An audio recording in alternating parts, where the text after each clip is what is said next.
Assalamualaikum warahmatullahi wabarakatuh. Halo semuanya, selamat sore, selamat datang kembali di live streaming ITERA kali ini, yaitu di podcast Tera dengan tema kali ini sosialisasi dan juga promosi program studi rekayasa tata kelola air terpadu Institut Teknologi Sumatera. Nah, pada kesempatan kali ini podcast Tera akan mengusung tema yaitu Sungai Are dan Bendungan Engel Health. Nah, dalam rangka mempromosikan program studi rekayasa tata kelola air terpadu yang ada di Institut Teknologi Sumatera. Kali ini barengan sama aku Aris Munandar dari program studi teknik perkeretapian, kita akan membahas seputar program studi rekayasa tata kelola air terpadu yang ada di Institut Teknologi Sumatera. Kalau gitu langsung aja kita sapa dua narasumber kita. Kali ini ada Bu Rahma dan juga Pak, boleh kenalan Pak? Ferial. Saya Ferial. Oh, Pak Ferial Ferial. Asperizal. Oke, boleh kenalan dulu mungkin dari Ibu Rahma dan juga Bapaknya. Oke, Assalamualaikum warahmatullahi wabarakatuh. Selamat sore rekan-rekan calon mahasiswa baru yang saat ini sedang menonton ya acara live pengenalan Prodi Rekayasa Tata Kelola Air Terpadu. Jumpa lagi bersama saya Rahmayanda dan kemudian bersama rekan saya. Ferial Asperizal. Ya, Oke, dipanggilnya Pak siapa nih? Pak Ferial Ferial. boleh, Oke, iya. Pak Ferial. Bersama Bu Rahma dan Iya. juga Pak Ferial nih dari dosen Rekayasa Tata Kelola Air Terpadu. Nah, kalau ngomongin tata kelola air terpadu nih dari sudut pandang Ibu dan juga Bapak sendiri itu apa sih Bu mengenai tata kelola air terpadu itu sendiri ini? Oke, saya mau jelasin sedikit ya tentang rekayasa tata kelola air terpadu. Jadi rekayasa tata kelola air terpadu ini didirikan ya, ketika banyak sekali permasalahan memang yang ada di Indonesia khususnya di dunia pada umumnya terkait dengan banjir, kekeringan dan itu permasalahan itu yang belum terselesaikan sama sekali sampai sekarang. Nah, disinilah rekayasa tata kelola air terpadu dengan berbasis dari prinsip Dublin, 4 prinsip Dublin, yaitu yang pertama adalah bahwasanya air itu terbatas ya dan bisa dikembangkan. Yang kedua itu adalah air itu harus ditata dan dikelola secara partisipatif ya, baik dari ada akademis, pemerintah, masyarakat dan lain sebagainya. Lalu ada peran wanita dalamnya untuk manajemenkan tata kelola air ini. Lalu yang keempat adalah air memiliki nilai ekonomis, ya, economic goods namanya. Ya. Itu dimulai dari situ maka rekayasa tata kelola air terpadu dibuat dan diusulkan ke Kemendikbud. Ya. Oke, berarti tadi berdasarkan 4 prinsip tadi Pak ya, ada 4 prinsip Dublin tadi kata Pak Revial. Tapi kalau untuk dari sudut pandang Bu Rahma sendiri terkait dengan tata kelola air terpadu ini Bu, menurut pendapat pribadi. ya. Tadi seperti yang sudah disampaikan oleh Pak Ferial ya, mungkin adik-adik di rumah juga sudah tahu gitu kalau bencana banjir itu momok ya bagi Indonesia gitu ya, dan itu masih sampai setiap tahunnya kita rutin ya terkena banjir. Tidak hanya di Jakarta sebenarnya ya, di Sumatera juga banyak seperti di Aceh gitu, Sumatera Utara gitu ya, kemudian juga di Lampung sendiri gitu. Nah, jadi kita melihat bahwa kenapa ini masalah masih tetap ada gitu kan. Iya, Padahal sebenarnya sudah lama gitu. Apakah di mana sih kira-kira terkendala? Nah, jadi ada bahwa banjir ini sebenarnya masalahnya kompleks gitu. Jadi tidak hanya mengenai air terkait hujan lebat nih, kemudian airnya tidak tertampung, lalu kemudian banjir, tidak hanya soal itu gitu. Tetapi juga kita melihat lebih jauh lagi yaitu ke siklus hidrologinya. Air ini harusnya kan diserap ya, harus Betul. diserap, kemudian ada yang diteruskan ke air sungai, kemudian ada digunakan untuk mengisi air tanah, kemudian kapasitas airnya berapa ini. Tapi jalan untuk lewatnya diperkecil misalnya ya, atau terjadi pendangkalan gitu gara-gara adanya pemukiman dan lain-lain. Nah, jadi ini kalau dari situ aja kita bisa melihat bahwa banjir ini sebuah masalah yang kompleks. Ada Betul. pengaruh meteorologi di situ, ada pengaruh hidrogeologi. Jadi belajar geologi juga di situ terkait bagian tanah yang gimana sih yang menyerap, ada terkait juga dengan jenis vegetasi ya, yang air kan biasanya digunakan lagi tuh atau ditahan oleh tanaman gitu kan ya. Betul. Nah, itu kan mengurangi air yang jatuh yang keluar atau mengalir sebagai banjir. Nah, jadi rusaknya tuh di mana sih gitu, atau tidak seimbangnya itu di mana sih, kenapa masih bisa terjadi banjir. Di Prodi Tata Kelola Air ini dibentuklah tadi kita menata, dan tidak hanya menata tapi juga mengelola dengan menggabungkan beberapa pengajar dari berbagai latar belakang itu, supaya kita bisa melihatnya secara lebih komprehensif, jadi tidak terkotak-kotak, mungkin seperti itu. Oke, tapi kalau untuk masalah banjir tadi kan memang sangat kompleks sekali Bu ya. Di setiap daerah juga pernah mungkin merasakan namanya banjir gitu. Tapi kan lebih sering itu banjir biasanya yang di daerah yang padat penduduk tuh Bu. Tapi bisa kemungkinan nggak sih Bu dari program studi ini menganalisis bagaimana caranya banjir itu bisa diatasi di daerah perkotaan, misalnya yang daya resapnya itu sedikit gitu Bu? Ya, itu di kurikulum Prodi Tata Kelola Air sendiri kita ada namanya juga belajar daya rusak air ya Pak, kemudian mengatasi kebanjiran dan kekeringan, itu ada kurikulumnya sendiri.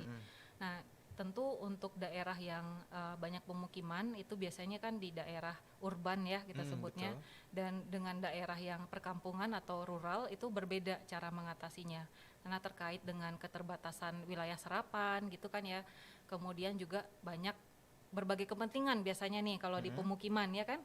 Nah, oleh karena itu kita menyediakan kurikulum itu, dan kita di sana memberikan beberapa pilihan ya Pak ya. Iya, betul. Untuk kira-kira yang mana nih yang lebih baik untuk daerah dengan topografi seperti ini, keadaan masyarakat seperti ini, kegiatan seperti ini. Kemudian kita juga ada apa Pak, hidrologi Kita ini ya? ada simulasi Forensik. dan prediksi juga. Simulasi dan dari prediksi, segi ya. penyelesaian masalah melalui software. Kita juga nanti akan lebih ke arah situ gitu. Dan juga nanti juga ada hidrologi forensik gitu dari kita.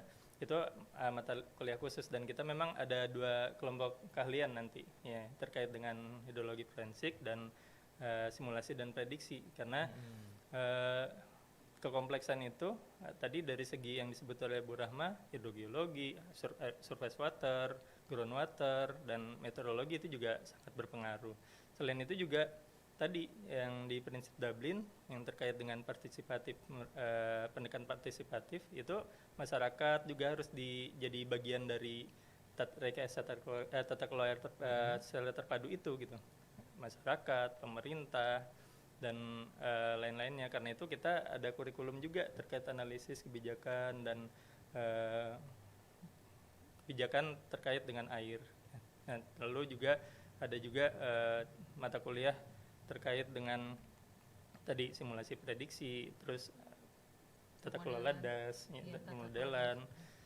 Karena banjir itu biasanya selalu terjadi dalam sebuah das gitu. Karena das itu kan yang membatasi daerah wilayah sungainya gitu. Kalau misalnya daerah banjir itu ya daerah tangkapan air yang di daerah aliran sungai itu. Nah, itu yang harus ditata dan terkelola dengan baik. Dan ada juga teknologi saat ini sekarang namanya Sponsity. Nah, itu juga bagian dari kurikulum kita gitu. Karena saya salah menyebutkan, Cina itu sudah mulai gitu untuk mengembangkan teknologi Sponsity itu. Jadi di mana dalam sebuah kota itu ada daerah penyerapan, selain daerah penyerapan juga ada daerah yang memang tetap bisa digunakan untuk lalu lintas perumahan gitu. Tapi air tetap harus menyerap, karena prinsipnya itu air itu kalau misalnya dalam permukaan, di atas permukaan itu jangan sampai semuanya dibuang ke sungai, karena sungai itu sudah kapasitasnya itu udah cukup segitu gitu. Kalau misalnya dibebankan lagi ke sungai, meluap nanti malah meluap ya kan, logisnya gitu ya. Betul. Jadi bisa jadi pertimbangan kita gitu. Oke, berarti tadi ada solusi yang sudah diterapkan oleh negara Cina tadi Pak ya, ada cara Sponsity tadi. Dan peran masyarakat pastinya juga penting untuk mengatasi banjir ini biar juga tidak terjadi secara terus-menerus dan menjadi permasalahan yang selalu kompleks gitu di tiap wilayah. Dan di luar dari kejadian yang sudah terjadi nih, banyak yang tertarik untuk membahas tentang Sungai Are nih Pak. Nah, dari perspektif rekayasa tata kelola air sendiri nih, bagaimana sih kondisi Sungai Are nih menurut Bapak atau Ibu, boleh dijelasin? Mungkin Bapak Oke. duluan.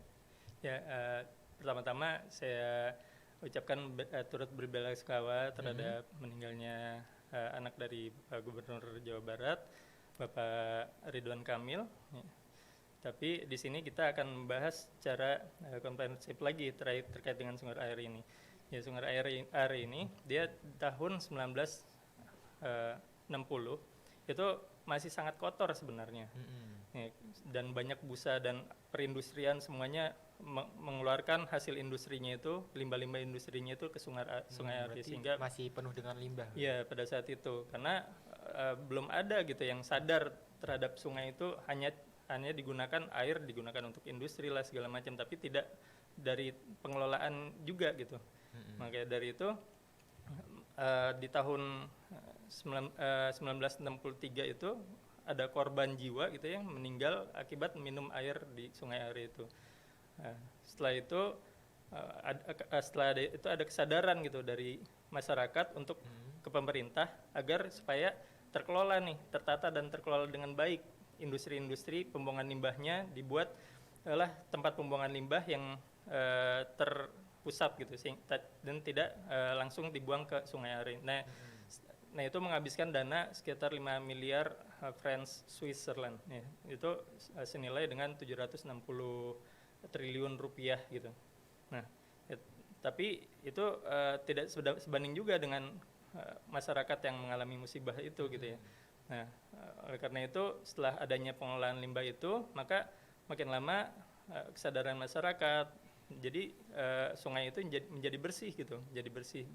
Dan seperti yang kita lihat mungkin di YouTube, di media massa ya, sekarang sungainya sangat seperti hijau toska gitu ya. Iya, sangat jernih sekali gitu ya. Sampai bisa diminum kalau saya lihat itu sungainya itu. Dan memang di situ juga sudah ada rambu-rambu ketika ingin berenang. Ketika ingin berenang juga ada rambu-rambunya ketika ingin menepi. Sudah sampai seperti itu, jadi tempat wisata, tempat sempat buat minum air bersih juga gitu. Nah, jadi ini di sini kita lihat peran serta pemerintah dan masyarakat di dalamnya. Itu harus saling berkontribusi bersama-sama gitu. Oke. Nah, tadi kan disinggung oleh Pak Revial tadi kan, Pak Ferial tadi, sungai yang ada di Sungai Are itu kan jernih nih, Bu. Nah, itu bisa jernih itu kenapa sih? Kalau boleh tahu nih, diceritain gimana bisa jernih itu. Iya. Ini terkait Sungai Are ya, saya juga beberapa kali melihat paper ya terkait Sungai Are. Jadi Sungai Are ini kan merupakan source sungainya itu kebanyakan dari glasier ya. Jadi dari es yang mencair seperti pegunungan Alpen gitu ya. Dan memang sungainya itu terutama pada saat musim panas seperti yang saat ini terjadi. Ya, sekarang lagi musim panas kan ya di sana. Itu kan saatnya salju mencair seperti itu ya. Nah, seharusnya sih kalau dari paper yang saya baca itu slope-nya Sungai Are ini cukup bisa dikatakan cukup tajam ya, maksudnya cukup terjal gitu di bagian sebelum Sungai Are-nya, maksudnya di bagian hulunya sebelum Sungai Are. Nah, seharusnya sih kalau dari ilmu mungkin mekanika fluidanya ya, dengan istilahnya ini agak teknis ya. Jadi kalau slope-nya tinggi seperti itu ada kita sebut namanya shear stress-nya juga akan menjadi tinggi. Apa artinya shear stress itu? Energi dia untuk membawa sesuatu pada saat dia turun itu harusnya kan juga tinggi gitu ya. Nah, itu artinya besar kemungkinan juga kalau misalkan hujan itu akan banyak sekali sebenarnya sedimen yang bisa terbawa gitu ya. Nah, tapi tadi disinggung oleh Pak Ferial juga bahwa upaya-upaya untuk melestarikan Sungai Are ini kan sudah dimulai dan memakan biaya yang besar ya gitu. Dan Sungai Are ini juga dimanfaatkan untuk tenaga bendungan, ada 40 bendungan kalau saya tidak salah itu untuk pembangkit listrik gitu kan. Nah, jadi kenapa bisa jernih seperti itu biasanya didukung oleh tingkat sedimentasi atau erosi yang kecil gitu. Nah, kenapa erosi kecil itu bisa diupayakan dengan salah satunya adalah dengan adanya bendungan tentunya ya. Jadi kalau bendungan itu kan artinya kita menahan tidak hanya air tapi juga pasir-pasir yang terbawa biasanya juga tertahan di betul. dasar bendungan itu kan ya. Nah, kemudian yang kedua adalah dengan memperhatikan ekologi di sekitar sepanjang aliran sungainya. Kalau di daerah Switzerland itu kan alamnya bagus ya, kemudian juga banyak vegetasi di situ juga masih di daerah hulunya itu masih terjaga dengan baik. Nah, itu juga bisa mengurangi laju erosi.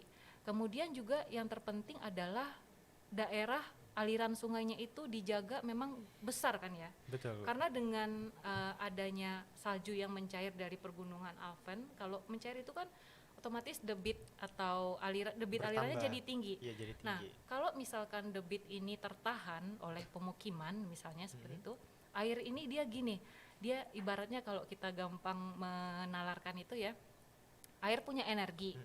Kalau energinya tertahan pada saat dia turun, nggak bisa, dia harus energi yang sama dari atas harus sama ke energi bawah, itu namanya hukum kontinuitas gitu ya. Nah, pada saat dia tertahan, dia akan memberikan energinya ke hal lain, seperti contohnya adalah erosi itu. Nah, artinya kita bisa melihat bahwa besarnya Sungai Are, kemudian juga daerah aliran sungainya itu sudah diperkirakan gitu ya, sudah mungkin diprediksi sesuai dengan berapa jumlah salju yang mencair setiap musimnya, sehingga bisa tercover oleh Sungai Are gitu.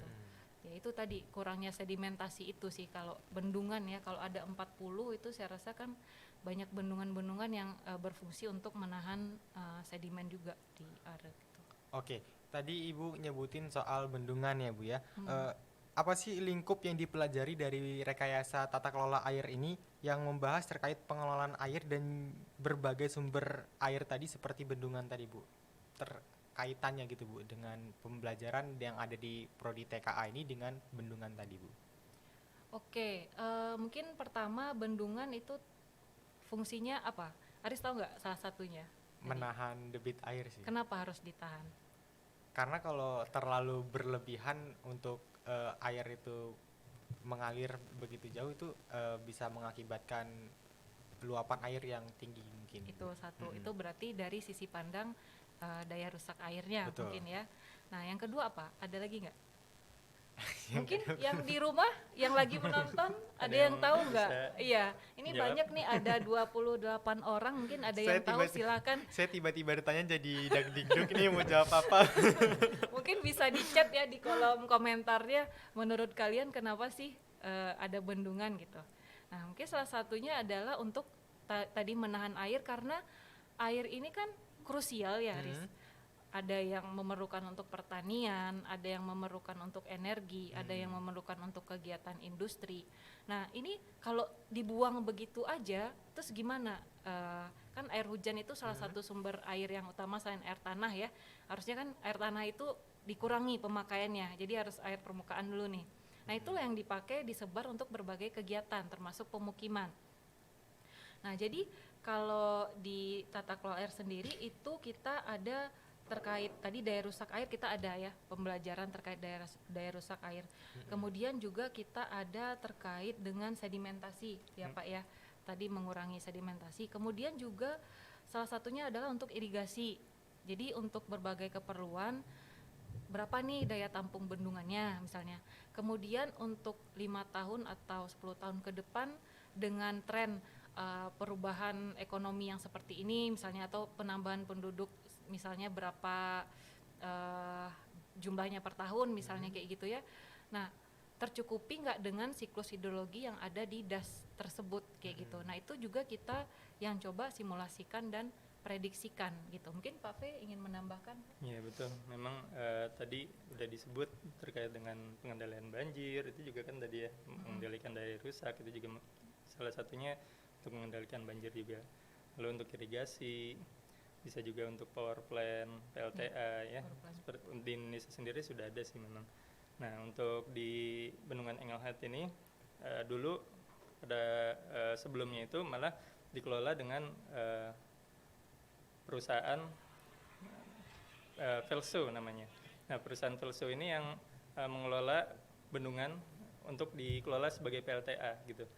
Digunakan untuk menggerakkan turbin, untuk memintal kain gitu, untuk memintal, karena mesin pemintal itu juga kan butuh listrik ya. Betul, Pak.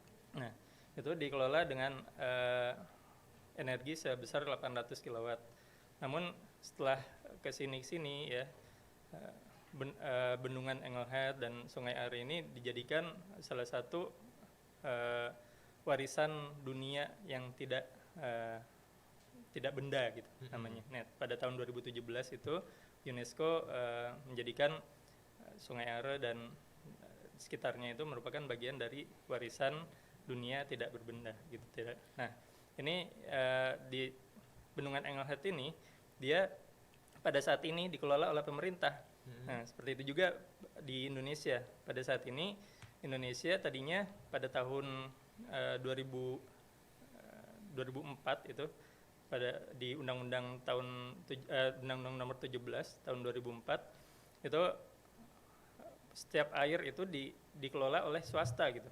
Nah, namun semakin ke sini diperbarui undang-undangnya, kembali lagi ke Undang-Undang Nomor 11 tahun 1974, lalu diperbarui lagi ke Undang-Undang Nomor 17 tahun 2019, itu terkait dengan pengelolaan pengairan, supaya nanti air itu dikelola oleh pemerintah, oleh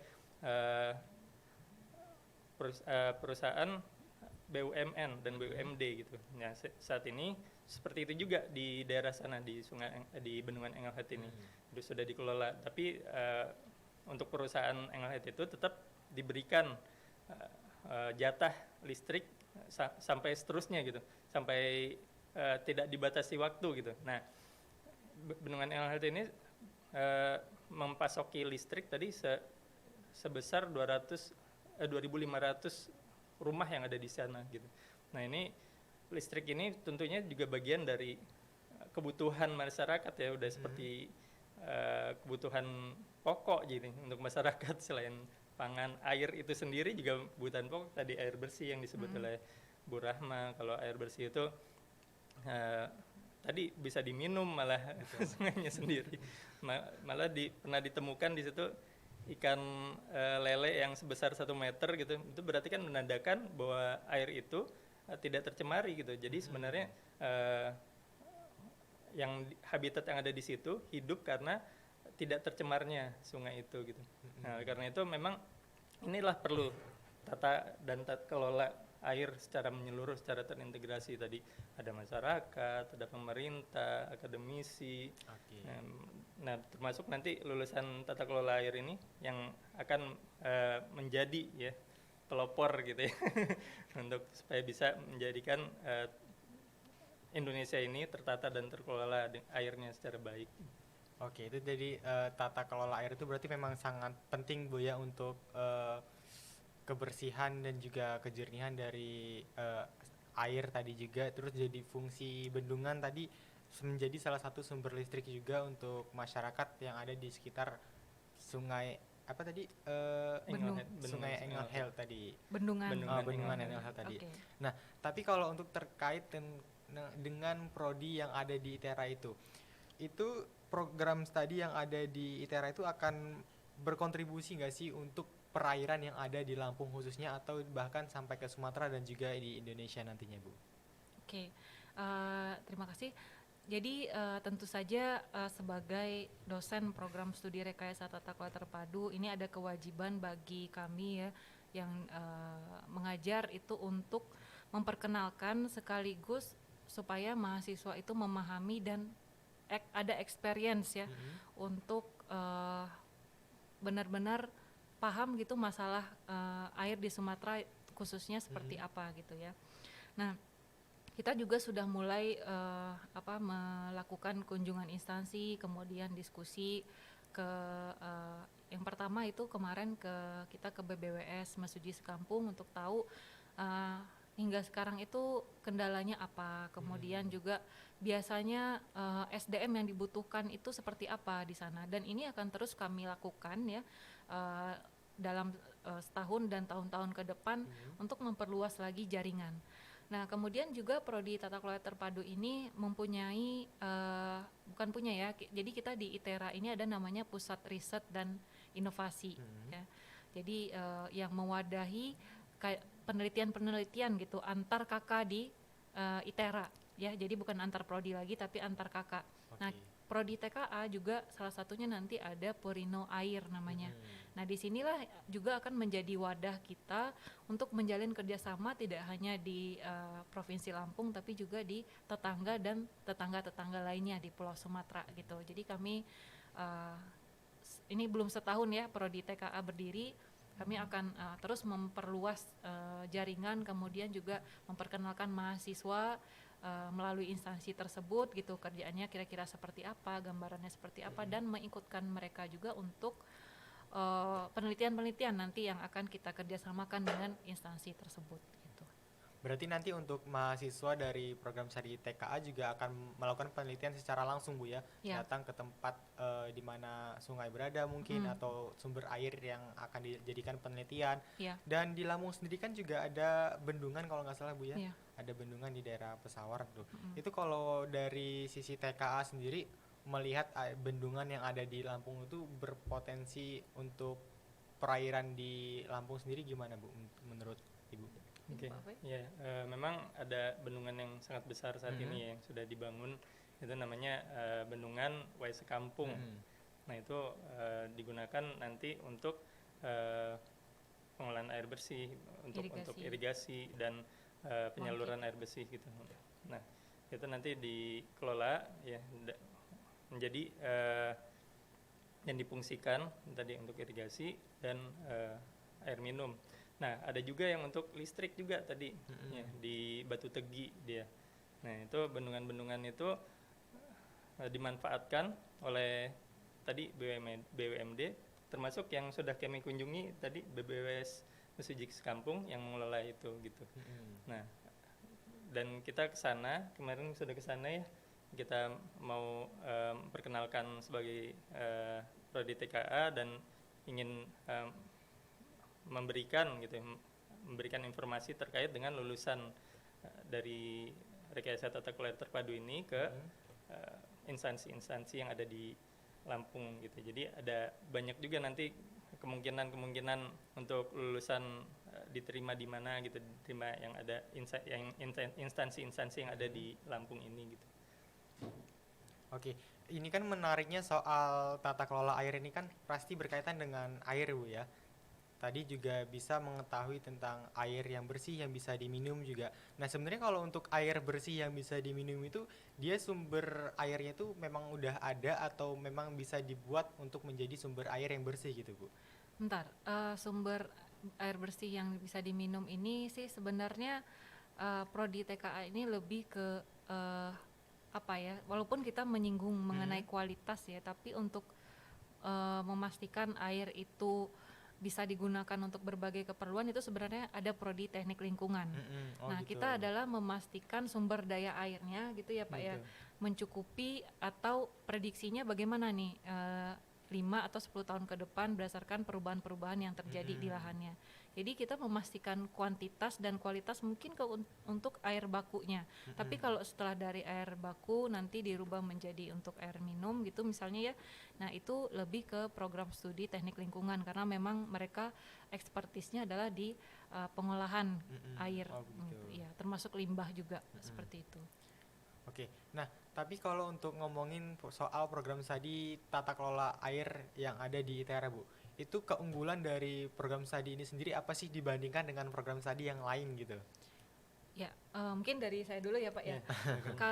Ini jadi kita untuk mendirikan prodi itu ada namanya LO ya, learning outcomes ya, yang harus dirumuskan begitu. Dan kita semua sepakat bahwa yang pertama adalah kita ingin para lulusan prodi TKA ini mahirnya itu di simulasi dan prediksi gitu. Jadi contohnya misalkan di ini ada pembukaan lahan atau perubahan tata guna lahan gitu ya, yang awalnya persawahan jadi misalnya pemukiman. Nah kemudian ada pelebaran dan atau pengecilan misalnya daerah sungainya gitu. Nah itu pada saat pengambilan kebijakan seperti itu kita inginnya dari mahasiswa dari prodi TKA ini bisa mensimulasikan dulu jika diadakan pengecilan atau pembesaran seperti itu, kira-kira dengan ini yang gampangnya ya, kira-kira dengan debit air yang mengalir dari hulunya sekian gitu ya, itu akan banjir atau enggak, itu kan bisa disimulasikan gitu. Nah sebenarnya untuk simulasi ini sudah banyak software yang easy to use gitu, user friendly lah istilahnya ya. Tapi kembali lagi tetap kita butuh improvement dari yang sudah ada, dan biasanya permodelan itu kan cukup unik untuk suatu daerah gitu. Jadi kita pengen sebenarnya mahasiswa itu juga mengetahui, oke, sudah ada software nih dengan sudah dimasukkan model, tapi sebenarnya apa sih makna dari setiap parameter yang ada di model itu. Itu kan kalau hanya pengguna ya cukup tahu klik-klik masukkan data gitu ya, tapi untuk mengambil kebijakan kemudian menganalisa itu kan butuh ilmu.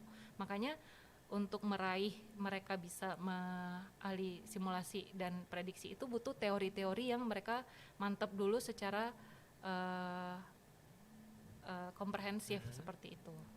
Jadi yang pertama yaitu ya simulasi dan prediksi, dan ini memungkinkan juga karena saat ini juga data-data itu sudah banyak gitu ya. Data kalau tidak diinterpretasikan kan mubazir. Nah, jadi bagaimana mahasiswa ini menganalisa data tersebut sehingga menjadi sebuah informasi terkait tentang keairan. Mungkin begitu kalau dari saya. Pak V. Oke, mungkin ada tambahan dari Bapak atau cukup? Oke, baik ya. Jadi sebenarnya tadi terkait dengan ini ya,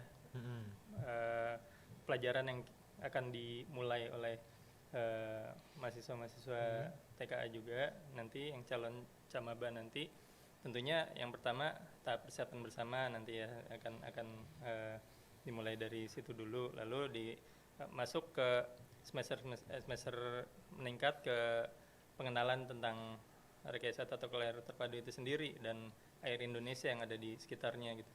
Nah, lalu masuk ke basic dari air, misalnya hidrologi, hidrogeologi gitu.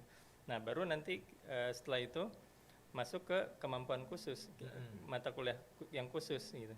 Nah, seperti yang tadi yang disebut oleh Bu Rama terkait dengan analisis hukum dan kebijakan air, terus terkait dengan hidrologi juga semuanya, dan simulasi dan prediksi gitu.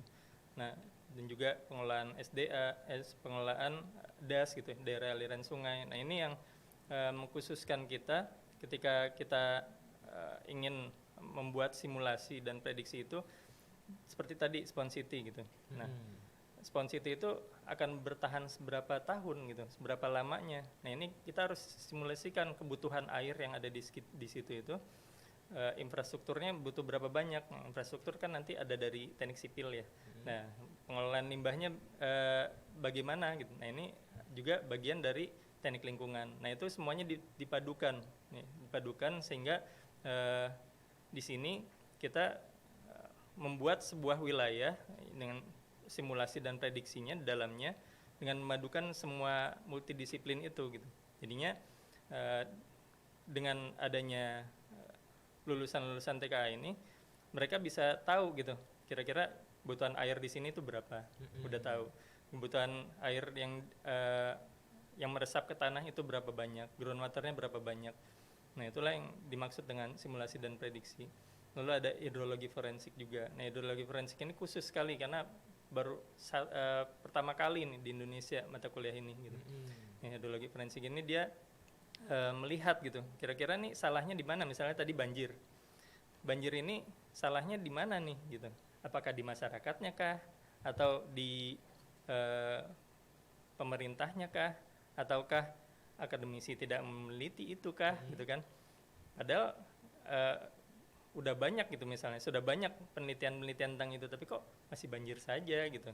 Nah, ini yang menjadi bagian dari rekayasa tata kelola terpadu.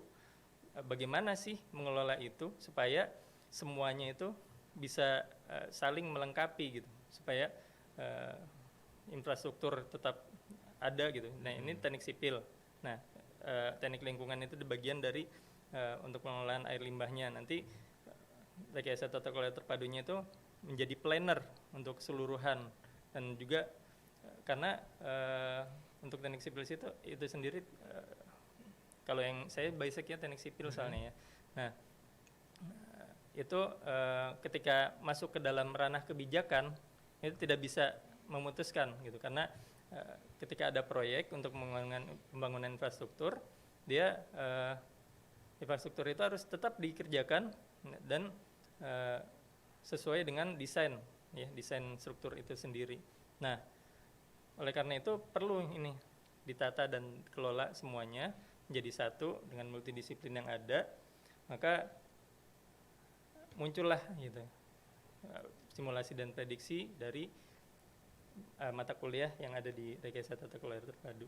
Oke, itu tadi penjelasan tentang kelebihan lah dari program studi yang lain gitu Pak ya, dari program studi tata kelola air terpadu yang ada di ITERA gitu. Tadi juga ada salah satu disebutin yang menjadi ciri khasnya itu ada mata kuliah yang baru yang pertama kali di Indonesia, tadi ada hidrologi komprehensif, forensik gitu.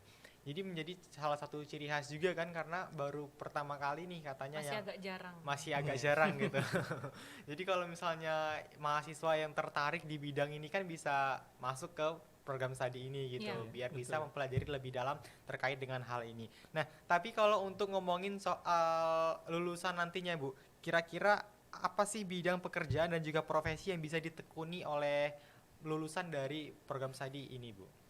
Jadi kalau untuk peluang kerja ya, tentu yang berbau keairan dulu. Pertama mungkin bayangannya ya memang seperti itu ya, kita menargetkan ya, misalnya di PDAM atau di Kementerian PUPR atau di ESDM gitu ya, terkait energi. Kemudian juga tidak menutup kemungkinan untuk konsultan. Kemudian juga sebenarnya di politik juga perlu ya, karena dibutuhkan gitu tenaga-tenaga ahli ya yang mendukung atau menjadi supporting system dari para pemangku kebijakan untuk mengambil kira-kira arah mana nih yang harus ditempuh supaya sumber daya airnya menjadi sustainable misalnya seperti itu. Jadi bisa seperti itu. Kemudian juga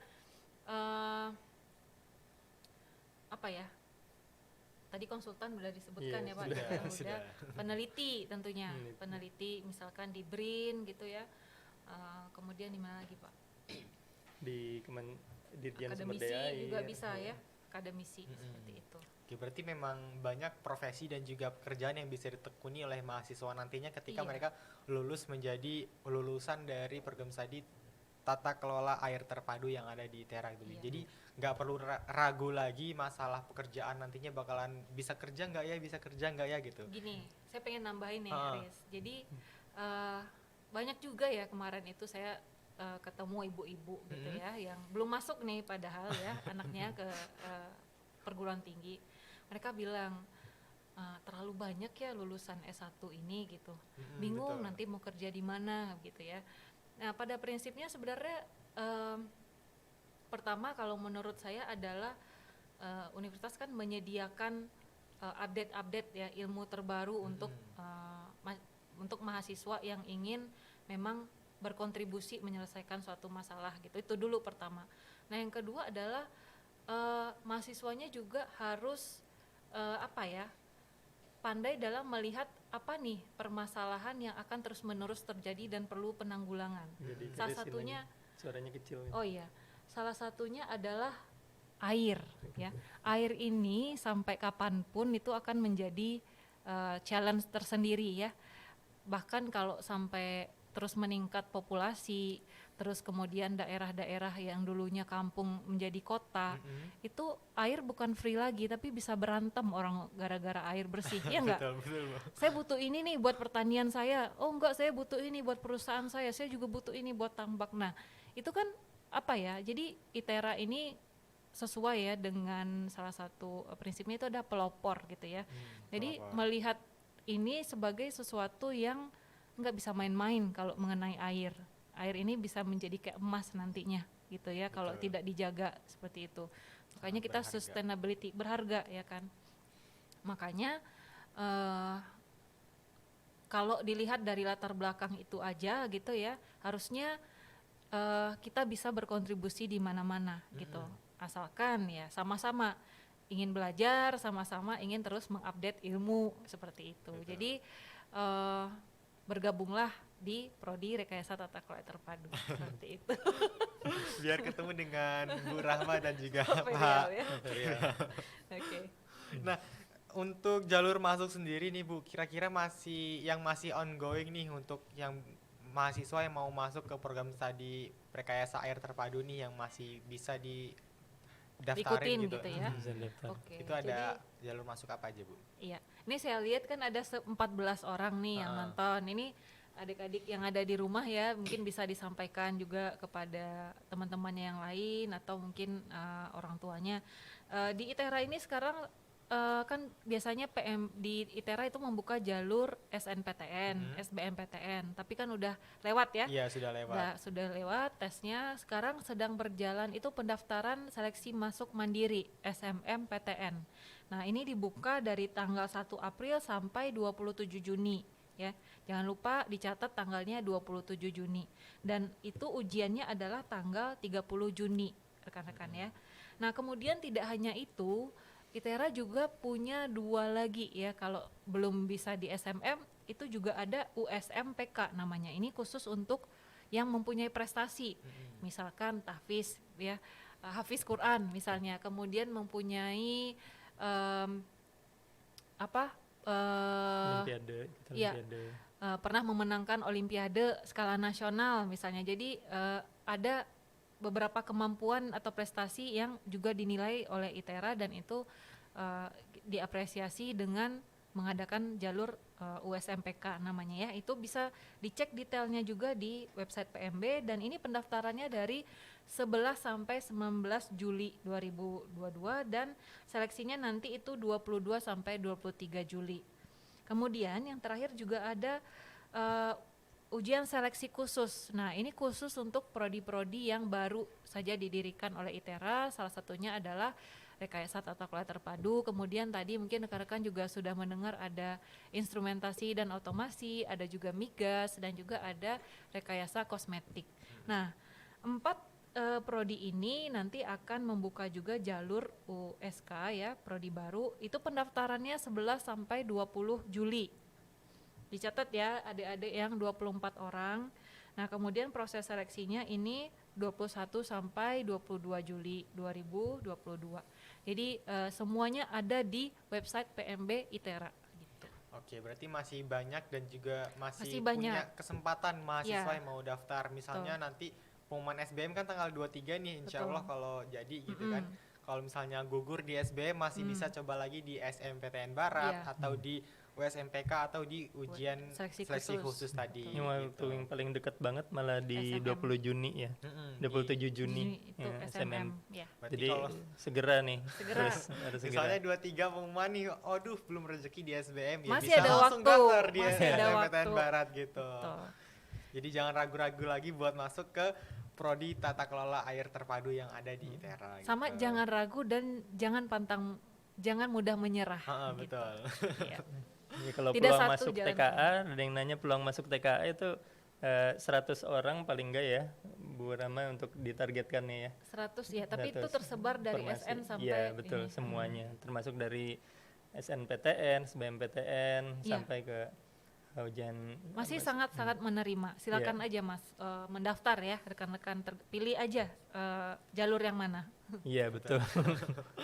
Oke, kemudian kasih tips dan juga trik nih biar kuliahnya lancar nih kalau udah jadi mahasiswa TKA nih, ada nggak sih tips dan juga trik dari Bu Rahma dan juga Pak ini Siapa dulu? Mungkin Pak Ferial. Ferial Pak dulu. Ferial. Ini susah nyebut namanya ya. Ingatnya Pak Revial terus, R yang di dulu. Mungkin Ya, tips dan- memang kalau syarat-syarat dari untuk menjadi mahasiswa Prodi TKA sendiri itu paling tidak kemampuan matematikanya sudah bagus gitu ya. Lalu juga jangan lupa nilai raportnya juga harus sudah dilegalisir ya. Karena itu syarat-syarat yang harus ada gitu. Terus Juga tidak buta warna parsial, itu salah satunya syarat dari rekayasa tata kelola terpadu ya. Boleh buta warna tapi parsial gitu. Parsial boleh. Iya, parsial boleh gitu. Nah, itu bisa ke rumah sakit lab daerah ya, lab Kesda juga bisa gitu ya. Atau di rumah sakit yang melayani hal tersebut gitu. Untuk itu. Ya. Mungkin kalau dari saya triknya karena prodi TKA ini kan teknik gitu ya. Jadi IPA. Nah, jadi ujiannya ya mirip-mirip lah ya seperti SBMPTN gitu. Nanti jadi mungkin bisa belajar matematika seperti yang dibilang Pak Feral tadi, juga jangan lupa fisika, kimia, biologi gitu. Kemudian nanti kalau sudah masuk di prodi TKA gimana tadi supaya lancar kuliahnya. Ya yang pertama harus rajin, kemudian rajin bertanya, rajin diskusi, tidak gengsian. Kalau tidak tahu ya ditanyakan, karena memang kita tidak semuanya harus tahu. Tapi kalau gengsi ya kita nggak tahu terus gitu ya. Jadi menurut saya di prodi TKA ini kita ingin mahasiswa itu juga tidak hanya kita yang aktif, tapi merekanya juga eager untuk mencari tahu, berdiskusi gitu. Betul. Oh Bu, saya menemukan ada inovasi ini gimana ya prinsipnya. Pengennya kayak gitu sih. Jadi saling gitu. Intinya jangan jadi mahasiswa yang individualis lah Bu ya. Iya, jangan Harus bisa kupu-kupu atau berbaur. iya harus berbaur. Oh iya, jangan jadi betul sekali. Betul. Jangan individualis, karena tadi ya salah satu materi kurikulum kita itu kan nanti tadi Pak Fe bilang bahwa kita harus kebijakan itu kan harus dari pemerintah, dari instansi, kemudian dari masyarakat, kemudian ada bantuan media, kemudian ada apalagi ya, pentahelix itu apalagi ya Pak? Akademisi gitu ya. Nah kalau kita juga ingin mahasiswa ini open terhadap, jadi tidak hanya melulu nih belajar mengenai IPA, matematika terus matematika, tidak, tapi kebijakan-kebijakan kita juga harus tahu. Jadi memang kita inginnya mahasiswa yang rasa ingin tahunya tuh tinggi gitu. Betul. Penasaran gitu orangnya. Eager to learn. Gitu Aris, ya. Oke, terakhir deh dari Bapak dan juga Ibu, kasih pesan-pesan nih buat calon adik-adik maba yang mau daftar nih di ITERA, baik dari prodi ini ataupun prodi yang lain gitu. Iya. Oke. Iya. Siapa dulu? Bapak dulu. Siapa dulu nih? Saya. Jadi adik-adik yang ada 20 orangan ya yang ada di rumah sedang menonton, pesan saya yang pertama adalah mungkin kalian masih muda, masih mencari-cari gitu ya, kira-kira saya cocoknya di mana gitu ya. Dan menurut saya pada saat saya seumur kalian, memang kita harus, apalagi sekarang internet sudah banyak menyediakan informasi ya. Rekan-rekan bisa kalau banyak waktu baca-baca berita gitu. Kira-kira yang krusial di negara kita ini yang sedang butuh penyelesaian itu secara terus-menerus apa gitu. Nah, kalau kita berpikir bahwa pelajaran yang kita punya itu akan berdampak suatu saat, itu walaupun pelajarannya susah, kita nggak akan mudah menyerah. Mungkin kita capek pada hari itu, kita berhenti dulu belajar, tapi besoknya kita ulang lagi dengan semangat yang baru gitu ya. Jadi pertama pilihlah, pelajari dulu Indonesia ini butuh yang seperti apa, karena kan kalian nggak mau jadi pengangguran kan. Nah kalau kita nggak mau jadi pengangguran, kita harus update dengan perubahan ilmu, perubahan informasi yang ada, itu pertama. Kemudian yang kedua adalah nanti tak kenal maka tak sayang gitu. Betul. Jadi mungkin pada tahun pertama itu ada yang rasanya saya nggak cocok di prodi ini gitu ya, misal ya. Tapi itu belum tentu. Mungkin kalian akan bertambah ketertarikannya nanti seiring dengan bertambahnya yang kalian ketahui kayak gitu. Jadi kalian bisa melihat link. Kan kalau baru masuk kita kadang suka nggak kebayang gitu ya. Iya. Nanti ini ngapain belajar ini gitu kan, nanti hubungannya di mana, mau dipakai di mana. Nah Betul, jadi Bu. itu memang nggak bisa instan kan, jadi harus by time, harus bersabar. Jadi belajar itu harus bersabar. Nah kemudian apalagi ya mungkin, dan jangan menyerah ya. Kalau misalkan terkendala ekonomi untuk masuk perkuliahan tapi kamu ingin kuliah, itu sebenarnya kan banyak cara. bisa dengan beasiswa, bisa dengan apalagi ya, bidik misi, kemudian kalau jadi berprestasi atau memiliki inovasi-inovasi itu perusahaan akan mencari rekan-rekan gitu. Jadi yang penting dulu niatnya sama motivasi dan kerja keras itu sih. Oke, kalau dari Bapaknya pesan-pesan buat Camaba nih Pak. Oke, ya. Kita sudah ada YouTube juga ya dari TKA sendiri. Silakan bisa di searching di YouTube, ada terkait dengan rekayasa tata kelola terpadu. Kita soalnya sudah mengadakan webinar juga gitu sebelumnya. Nah, juga tentang air dunia, peringatan Hari Air Dunia ya kalau nggak salah itu. Nah, pada saat itu juga tentang air tanah gitu materinya. Nah, juga kita ada Instagram juga khusus dari TKA juga ada. Nah, terus untuk website juga sudah ada ya. Yeah. Nah, itu bisa di searching aja ya kan. Kalau untuk anak-anak muda ya, calon mahasiswa baru pasti saat ini lagi ngeliat-liat nih ya, browsing gitu ya. Karena udah melek teknologi semua ya. Nah, itu harus segera dilihat dulu gitu ya, Cari info potensinya, ya, Pak. cari info-info yang penting. Nah, DM Instagram kita juga boleh ya, Pak? bisa Tuh, DM bisa Instagram balas, kita, ya. kita juga Instagram dan YouTube bisa di komen juga gitu. Nah, itu nanti kalian bisa lebih banyak mempelajari tentang TKA di situ gitu. Ya, singkatannya TKA ini ya, rekayasa tata kelola air terpadu, disingkat TKA gitu. Bukan tenaga kerja asing ya. Bukan. Ntar lagi salah tangkap lagi ngomongin TKA. Bukan ya. Bukan. Ada TKI, ada TKA ya. Iya betul. Oke, itu dari pesan-pesan dari Bu Rahma dan juga Pak Ferial gitu kan. Nah, buat Itera Friend yang ada di rumah yang lagi nonton sore hari ini yang masih kepo tentang prodi TKA ini, kamu bisa kunjungin aja tadi di website yang udah disebutin sama Pak Ferial dan juga Bu Rahma, atau bisa langsung DM aja di Instagramnya di mana Bu kalau boleh tahu?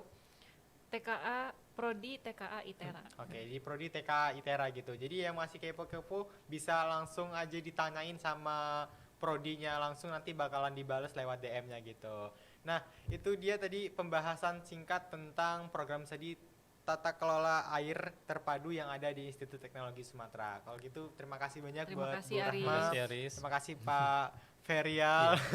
Agak susah nyebutin namanya. Mungkin kalau udah sering ketemu bisa terbiasa manggilnya. Iya, Pak ya. Oke. oke. Nah, itu dia Itera Friend live streaming pada sore hari ini. Dan kalau kamu sekali lagi yang mau tanya-tanya seputar prodi ini, kamu bisa langsung DM aja di Instagramnya di Tata Kelola Air Terpadu ITERA gitu. Dan terakhir dari aku, Aris Munandar pamit undur diri. Sampai jumpa di podcast Tera selanjutnya. Bye-bye. Sampai jumpa.